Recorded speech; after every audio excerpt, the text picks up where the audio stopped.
Hey everyone, Eric here. Welcome to the Fallout Show, where we'll be talking about the first episode of WWE Raw on Netflix. It was a huge show. I'm really interested to see how they will do the upcoming episodes of Raw after doing such a huge Raw for the first Netflix episode. I guess SmackDown will be telling of that too, to see if they can come up with the same kind of matches. But it really had the feel of a PLE. This didn't really feel like a normal Raw. It was really crazy. We had a lot of people show up, and let's just get into it. I'll talk about every segment. I'll try and put time codes in the bottom so you can jump around if you don't want to hear about a certain part. But the show started out with a video narrated by Triple H, the head of the company. I thought this was really cool. It really set the tone. It felt to me like when you get a video game, and it's one of those video games that releases every year, and you get the new version, and you can kind of notice some certain things that look like the prior versions, but you can definitely tell this is a new version of the game. And that's what it felt like right off the bat from this segment that was done by Triple H. Like, it seemed like this was a different kind of WWE show. And as I mentioned before, it seemed to me more like a PLE than just an episode of Raw. And having him come out and do the narration and, start the show off, I thought that was really cool. I thought the video that started out was really cool. I mean, we've seen a lot of those nostalgia videos before for WWE. It seems like they always go to one of those videos whenever they have one of these kind of events. But I did think it was cool, and I thought Triple H did a really good job. We also saw The Rock cut a promo, which I thought was kind of interesting because it didn't really seem like it was The Rock cutting the promo. It kind of seemed more like Dwayne Johnson, the businessman. There was a lot of, thank you for doing this, thank you for doing this. A lot of people who the audience had no idea who they were, The Rock was thanking them and stuff. And he did have a little segment where he talked about Cody Rhodes, and again, it wasn't very kayfabe. It seemed like he was actually just talking to Cody Rhodes and being nice to him instead of being adversarial with him, which is what we saw last time. And then, of course, we had him talking about Roman Reigns and, the OTC and stuff like that. I thought that was cool. But again, it was kind of hard to it was a kind of a blurred line between what was kayfabe and what was real, because it did seem more like Dwayne Johnson was talking than The Rock. And I kind of would have wanted to see The Rock, come out like he did last year and talk like he used to. But this seemed more like a businessman kind of thing. But, I understand why they had to do it. It's a huge deal for them, WWE being on Netflix. They mentioned that Raw is now available in 80% of the world. That's insane. That's going to bring a lot of new viewers to the WWE. The WWE has had a big international presence the last 5 or maybe even 10 years, where they've gotten a lot of international stars brought into the WWE, and they're promoting them really well. And they're some of the best wrestlers in the WWE, the international stars. So I thought that was really cool. And it was good to kind of get those two things out of the way and then get the wrestling event going, because it did, with Triple H and The Rock, it did seem like a lot of patting on the back. And I understand why they had to do it, but it was nice to kind of get that out of the way and get the show going. And then when the show started, it was a really good match between Roman Reigns and Solo Sikoa. A lot of people talk about Tiffany Stratton and how she's having this meteoric rise to fame. She started in the WWE at the Performance Center in the same class as Solo Sikoa. And Solo Sikoa, it seems, has done so much in so little amount of time. Yes, there's the nepotism thing because he's part of the bloodline, and but I do think that Solo Sikoa doesn't get as much credit as other superstars as to how quickly he has become just a fixture in the WWE in the main event. He's always was not the main event. Obviously, this was the first match, but most people say that when you go to a PLE, the first and the last match are the two most important matches. So you can say that, he was in the second most important match of the night tonight. And they did a great job, Roman Reigns and Solo Sikoa. Roman Reigns, I know, gets dinged for not wrestling a lot, but when he does, he really brings it. And I thought they put on a great match. Although I will say that the ending did remind me a lot of WrestleMania, where you just kept having people come out, and then you've got Kevin Owens coming out and Cody Rhodes coming out. And, Cody Rhodes and Kevin Owens are obviously on the SmackDown roster, so they didn't really even have a place in this event because they're not on the Raw roster, but they were able to integrate them into this tribal combat rules match. And Cody came out in his suit and started beating up on Kevin Owens. And I thought that was pretty cool. But again, it did seem like, WrestleMania where this guy comes out, then this guy comes out. I was even waiting for The Undertaker to come out, and of course he shows up a little bit later. But I did think for the most part it was a good match. And then, of course, the end to have Roman Reigns defeat Solo Sikoa and have The Rock put the Ulafala around Roman's neck. And now we can chant OTC, but now it's the only tribal chief, not the original tribal chief. I thought that was some good, brand marketing there because, of course, the OTC gear for Roman Reigns has been super popular, and you don't want that to go away now if this feud is over. So now they can still wear the OTC shirts, and now it's the only tribal chief, which I thought was pretty smart. But we'll see where this feud goes. I kind of like it to be over. It seems like this feud has been going on for years now.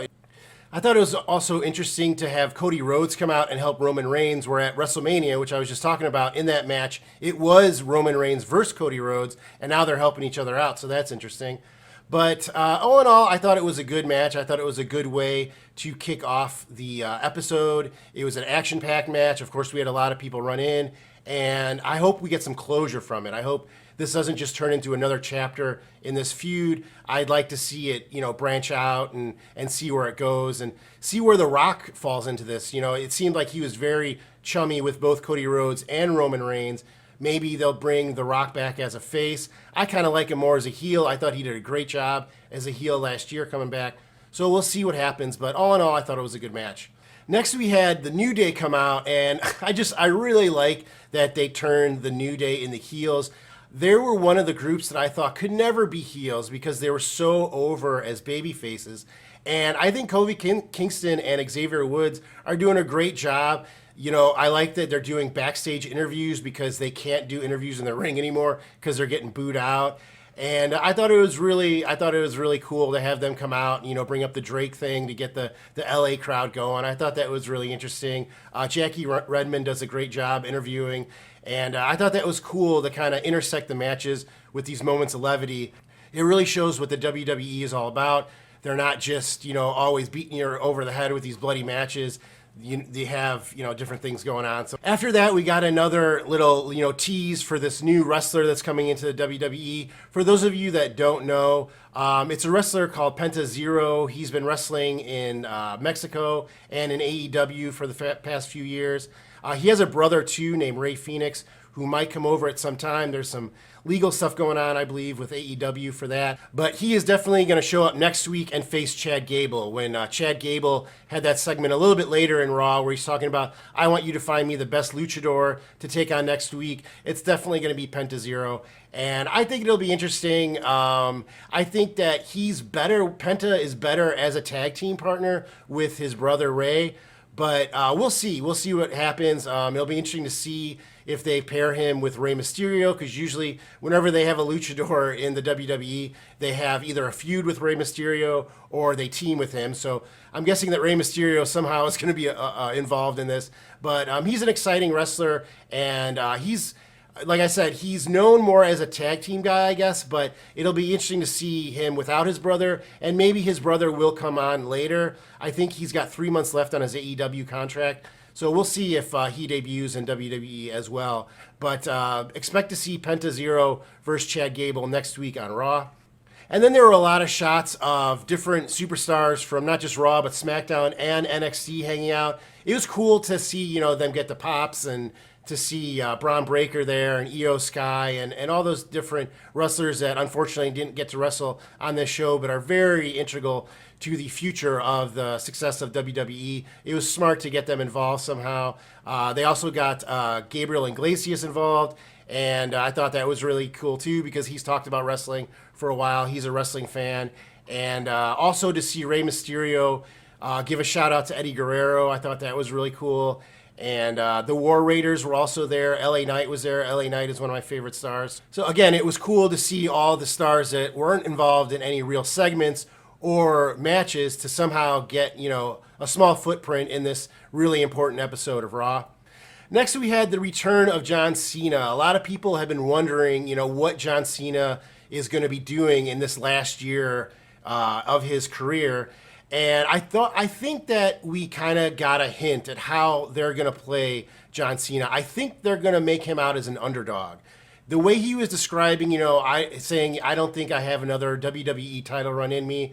It's been 2,000 days or something since I won my last match, something crazy like that.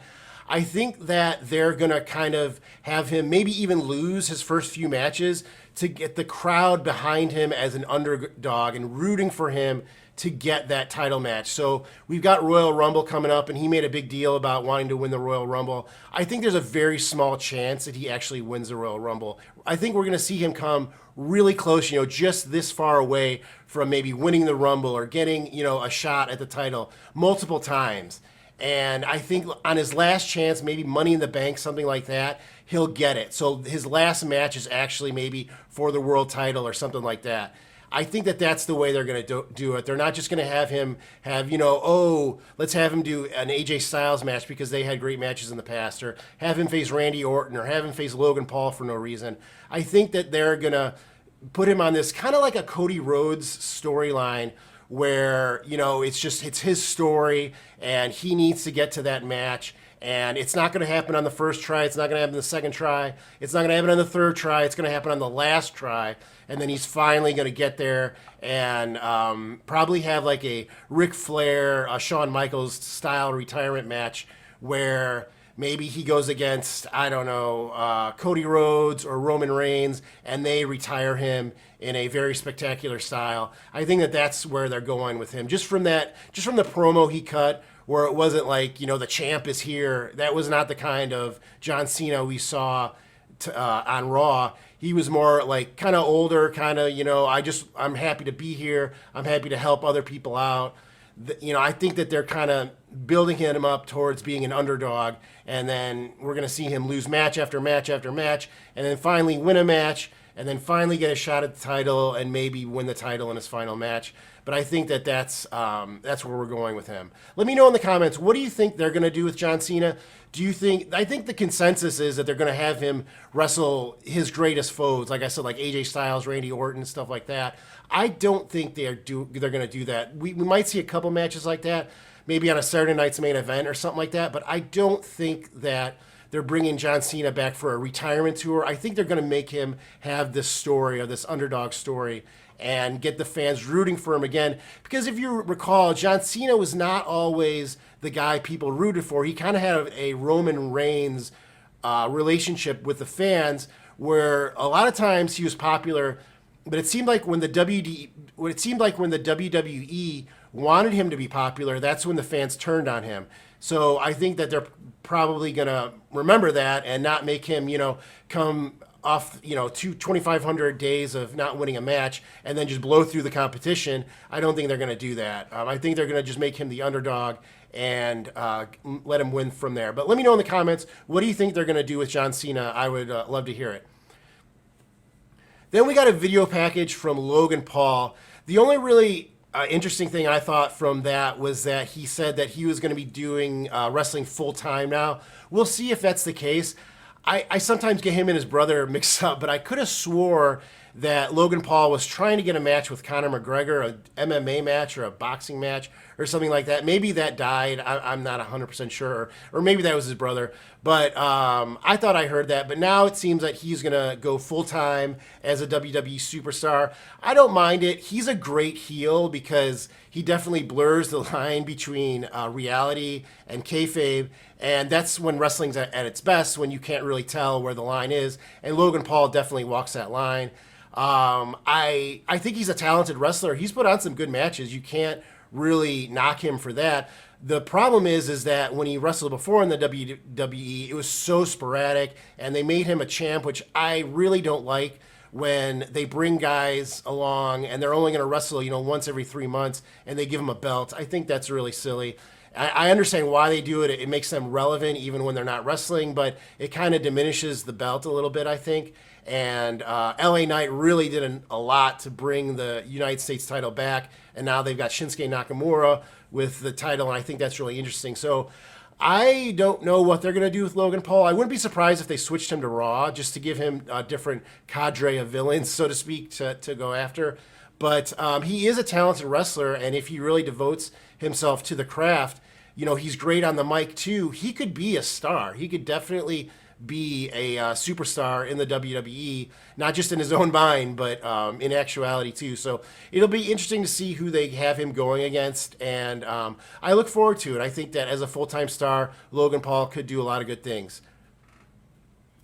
Next, they showed a lot of other actors in the crowd. I thought it was interesting that Macaulay Culkin got such a huge pop. I don't know why he's so popular in LA. I know they had Seth Green right before him, and he got a little bit of a pop, and then everybody blew up for Macaulay Culkin. I don't know why, but I have nothing against Macaulay Culkin, but I just thought that was really interesting. They also showed Bianca Belair and Naomi at ringside, another two stars that I really like. And I'm glad that they got, at least some FaceTime. And they showed Shinsuke Nakamura, who I think that he was still trying to play it off as, being a bad guy. But the pop that he got, he started smiling. I think he accidentally broke kayfabe there. I do think that he was trying to do this, really, sinister look. And then people started chanting for him, and he was like, wow, that's a lot of people cheering for me. And it was kind of hard for him to, to keep a smile. I thought that was really cool. I love Shinsuke Nakamura. I'm glad that, after 2024, I think he lost more matches in 2024 than any other WWE star. To have him come back and get a belt, I love it. I really like him. I think he's a great performer. And I look forward to seeing what he can do with the U.S. belt. I wonder if they're going to have him go back and forth with Logan Paul or bring other people into it. But either way, if Logan Paul and Shinsuke Nakamura are involved, that's going to be good. I mean, whatever they do is going to be good. So I look forward to that. So then we had the women's match between Rhea Ripley and Liv Morgan for the WWE Women's World Championship. I thought this was a cool match. It did feel a little repetitive, like Liv Morgan and Rhea Ripley have fought each other a lot. So a lot of the things they did, it did seem kind of repetitive. I thought it was weird to see both wrestlers kick out of the other's finisher multiple times, I believe. I know that was kind of the theme of the night. I think everybody kicked out of the other's finisher at least once. But Rhea Ripley hit at least 2 riptides on Liv Morgan, maybe even 3 to finish it. Liv Morgan hit an Oblivion on Ripley off a chair, and Ripley jumped out of that. So I thought that was kind of interesting. Not a huge fan of that. I know that's old school, but that's just my opinion. But I do think that Rhea Ripley and Liv Morgan, they have such strong auras, both of them. Just walking down, the runway into the match, I think they both just kill it in different ways. They're both very different types of wrestlers, and I thought they both showed out. I thought they both did a great match. To have Dominic Mysterio come out and then get his dream shattered, so to speak, by Ripley, I thought was very interesting, because I wonder if that means that this feud is done. This is another feud that's been going for a while, and I would kind of like to see it put in the background and have both Liv Morgan and Rhea Ripley move on to their next opponent, because they have been fighting each other for a while, and now Ripley's got the belt back that she never lost. So it makes sense to maybe give Liv Morgan one more shot at the title, maybe on Raw or a Saturday Night's Main Event down the road.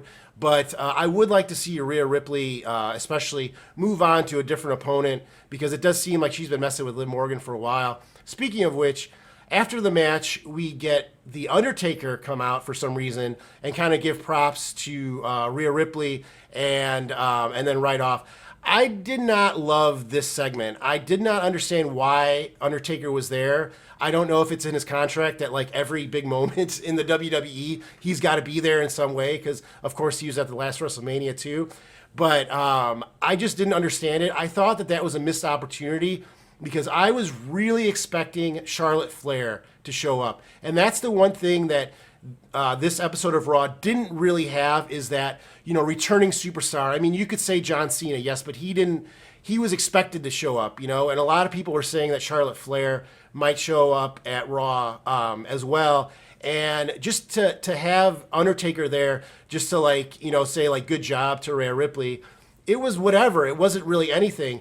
But to have Charlotte Flair show up and, have her music kick, and of course that's got the ties to Ric Flair, so there's some nostalgia there. Charlotte Flair, her music a lot of times is kind of like a remix of his old theme. And to just have her face off with Rhea Ripley, I mean, they they could wait 3-4 months to have that match. It doesn't mean that they have to start fighting right now. Just to have, Charlotte Flair and Rhea Ripley face off and be like, yeah, this is the next person that Rhea Ripley is going to fight. And Charlotte Flair is somebody that can beat Rhea Ripley one-on-one. She doesn't need to do like backhand tactics like Liv Morgan usually does. I think that would have been really cool. I think that was one of the lost opportunities that Raw did for this episode, just to have The Undertaker come out. But let me know, what do you think? Do you think it would have been cooler to have Charlotte Flair come out and face off with Rhea Ripley? Or do you think seeing The Undertaker was cool enough?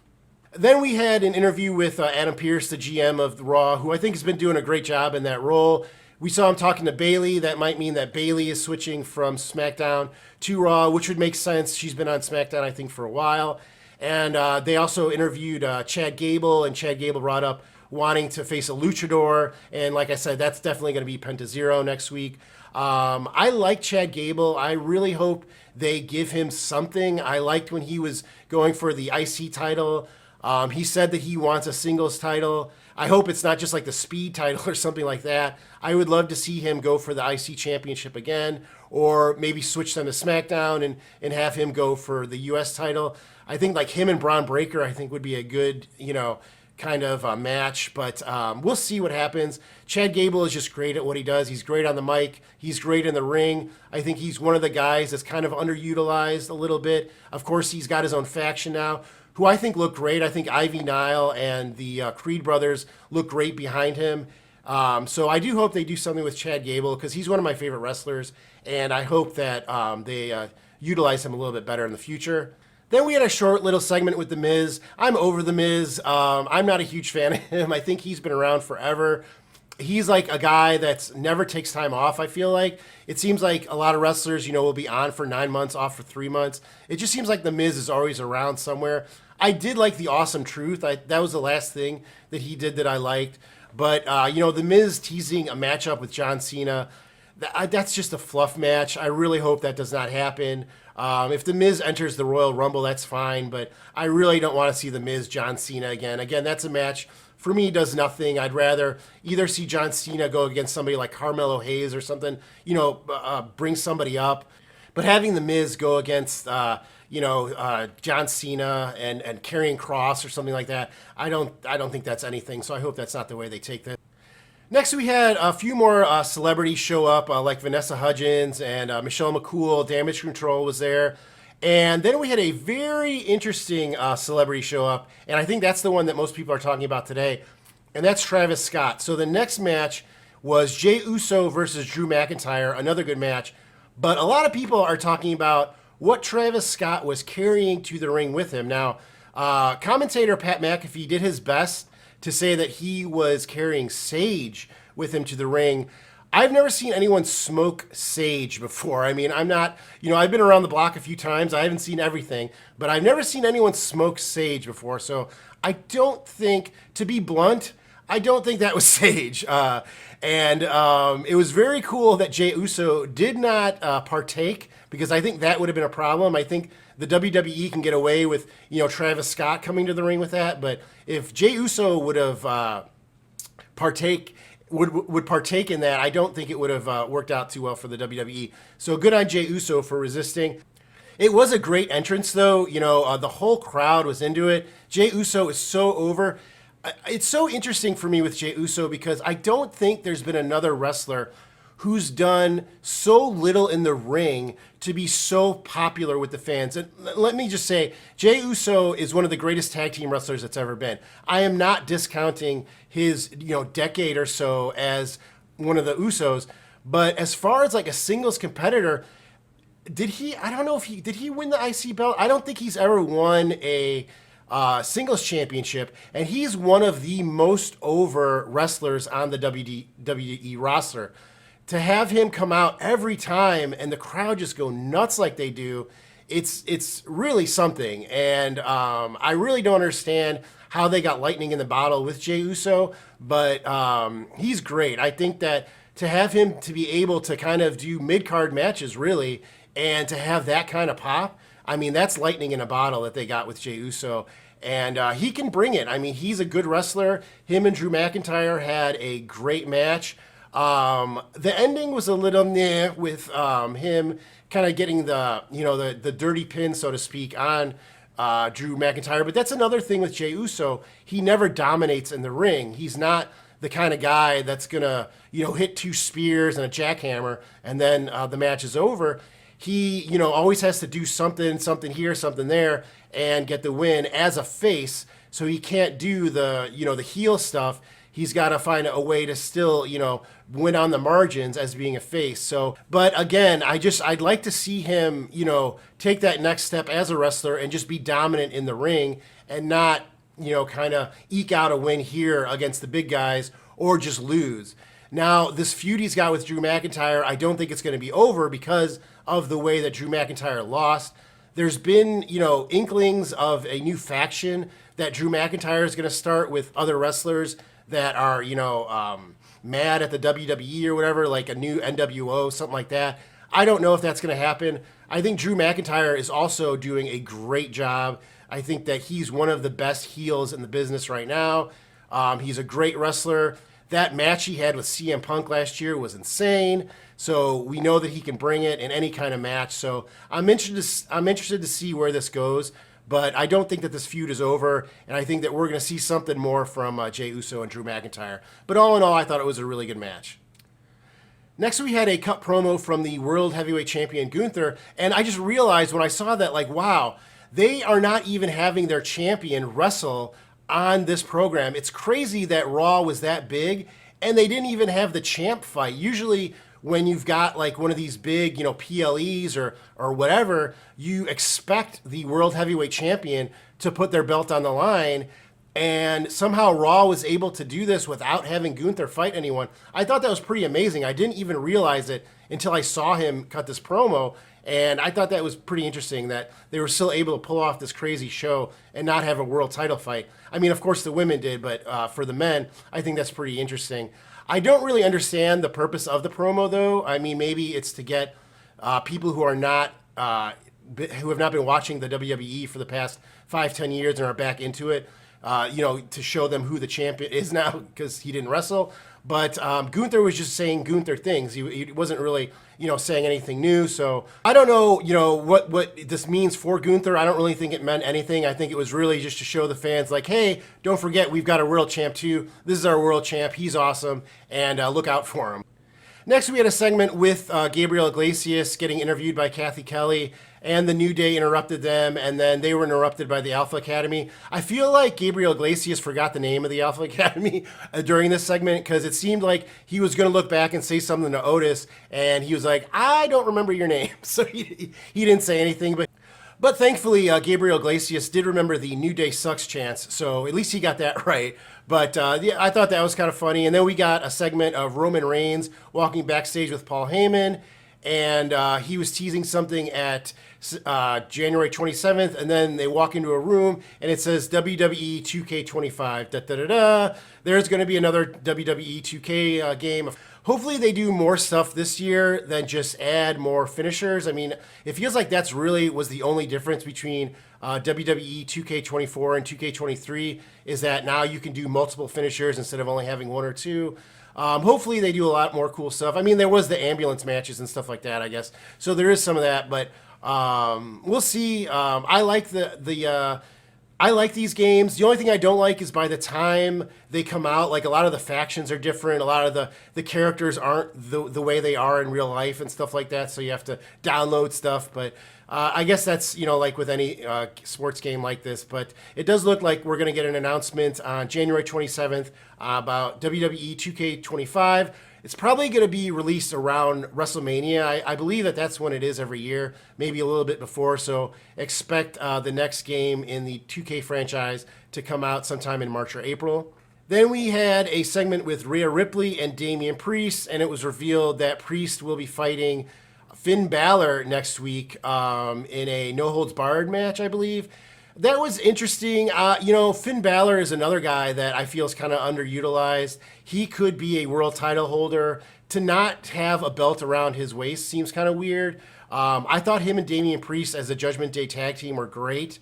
I like their split up too. Damian Priest is another guy I like. You got to figure that he's going to be fighting Gunther pretty soon. So maybe this will be the end to the Judgment Day, kind of faction blowout with Rhea Ripley and Liv Morgan probably being done. And maybe this will be the end of Finn Balor and Damian Priest fighting too, and they can move on to, new kind of feuds and stuff. I'd like to see that because I think Finn Balor is a great wrestler.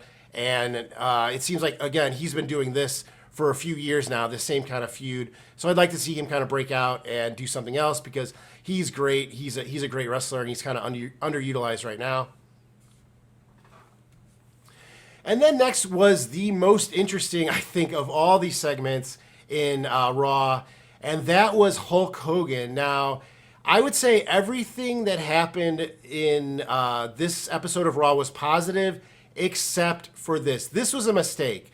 Whoever decided to have Hulk Hogan come out and, promote his Real American Beer, it just landed really, really bad. To Hulk Hogan's credit, he ripped off that promo like everybody was a Hulkamaniac in that building. Jimmy Hart came out with him, and you could kind of tell Jimmy Hart was surprised at the reaction that Hulk Hogan got. If you're wondering why nobody likes Hulk Hogan anymore, there's multiple reasons. I mean, a lot of people will say it's because he has supported Trump and he said some things during the last election that were very much off color. A lot of people, though, will point to how wrestlers have portrayed Hulk Hogan in the last 10 years. Every wrestler pretty much has done one of these biographies on A&E where they talk about their career and they talk about the wrestlers they worked with. And pretty much every wrestler that had any interaction with Hulk Hogan has something pretty bad to say about him. And now the fans, know all about that. When Hulk Hogan was doing that stuff, he probably didn't realize that, there was going to be a time where everybody was writing their biography and people would find out about it. So I think that, and there's maybe a small faction of people that just tie Hulk Hogan and Vince McMahon and everything that's going on with Vince McMahon. So having Hulk Hogan show up, it's almost as bad, like I said, as the Undertaker showing up. It's kind of a hat on a hat. Like, you don't need to play all your cards. You don't need to have everybody there. And Hulk Hogan, I think they maybe should have saved for a Saturday Night's Main Event, where Saturday Night's Main Event is all about nostalgia. They have Jesse Ventura. I think having Hulk Hogan show up on that would have made a lot more sense than having him show up on this episode of Raw. Because while nostalgia was a part of this episode of Raw, it was very, very much forward thinking. I mean, everything was about the future, and this is a new era, and these are new people. And I think having Hulk Hogan show up was a big mistake. To Hulk Hogan's credit, he cut the promo like nothing was going on. But I think that was a mistake, and if there was one mistake during the broadcast, it was this. And then finally, we got to the main event, and boy, a main event was it. It was CM Punk versus Seth freaking Rollins. This, from the minute the first music hit till the end, I thought this was a fantastic match. Both wrestlers came out with a lot of aura. I thought Seth Rollins, his outfit, he kind of looked like a Dilophosaurus from Jurassic Park. Remember the ones where the thing like opens up and they spit venom at you? I think he kind of had that going on. And then CM Punk coming out, and the crowd going nuts for both of them. We had the dueling chants of Seth Rollins' theme song and then CM Punk chants. It was just great. I had goosebumps through most of the match, and both wrestlers really brought it. I think the WWE did a really good job of putting on 8 of their best in-ring performers. The wrestlers that wrestled, there wasn't a lot of botches. Everything was very fluid, and Seth Rollins and CM Punk are just, their excellence of execution, right there. I mean, they're just great wrestlers. They could do a lot of different moves. Each of them hit the other one's finishers, which I think was smart. I would rather see, Seth Rollins hit Punk with a GTS and then Punk jump out than have Punk jump out from a curb stomp. So again, this was another match where each of them, kicked out of multiple finishers. That's one part I don't like. I've already talked about that. I'm not going to harp on it. But besides that, I think it was a great match. Having CM Punk won, somebody had to win. And it seemed to me like the theme of this WWE Raw was the faces were going to win. And if you look at each match, the face won, the heel lost. And CM Punk, Seth Rollins, there really isn't a clear face or a clear heel, but Seth Rollins was acting like a heel during the match. He was screaming, he was getting into it with the ref. I think that it was played out where CM Punk was supposed to be the face, Rollins was supposed to be the heel, and if you look, the face won every match. So once that was kind of established, I kind of thought that CM Punk was going to win, and we'll see where this goes from here. I don't know if this feud is over. Seth Rollins definitely did not seem happy about the ending. CM Punk was taunting Seth Rollins after the ending. It was a great match. The fans loved it, so I could see them fighting again. This is maybe a Hell in a Cell kind of match coming up. I mean, because, CM Punk had a crazy match with Drew McIntyre. I don't know if they're going to put Punk through that again, but I do like seeing Punk and Rollins together. They're great. They're a great matchup. I mean, just their styles and stuff. They really put on a great match, and it was a great way to end the show. And all in all, I thought it was, it capped off a great Raw, one of the better Raws that has ever been. Obviously, they put a lot more into this, and it really showed. It showed like this is a different version of Raw. This is the next step up of Raw. Just my final thoughts on the episode as itself. I did notice a lot of wrestlers wearing red. I wonder if that was because of the Netflix partnership. Rollins was wearing red. I think actually Jey Uso, Drew McIntyre, nobody was wearing red in that one. But Travis Scott may have been, but his eyes were red. I know that. But I think that in every other match, one of the wrestlers had a good amount of red on. So I think that had something to do with it being on Netflix. I already mentioned that it seemed like the face won in every matchup, which I'm not a huge fan of. I'd like to see the bad guy win once in a while, but I think it worked, for this episode. And all in all, I think that it will be hard to match the energy of this episode going forward. The matches that they announced next week are good, but Chad Gable versus Penta Zero is not CM Punk versus Seth Rollins. So it'll be interesting to see how they're able to continue this momentum when they're not able to put on a PLE every Monday night. So we'll see how that goes. The next showing will be NXT tonight, and then SmackDown on Friday, which I will be watching. I'm only going to cut videos and podcasts right now for Raw. We'll see how this podcast goes. If you guys want me to do podcasts about NXT and SmackDown, let me know in the comments below. Also, make sure you hit that subscribe button and the like button. It really helps me out. And I hope you enjoyed this episode. Let me know your thoughts below, and I will see you next week on The Fallout Show.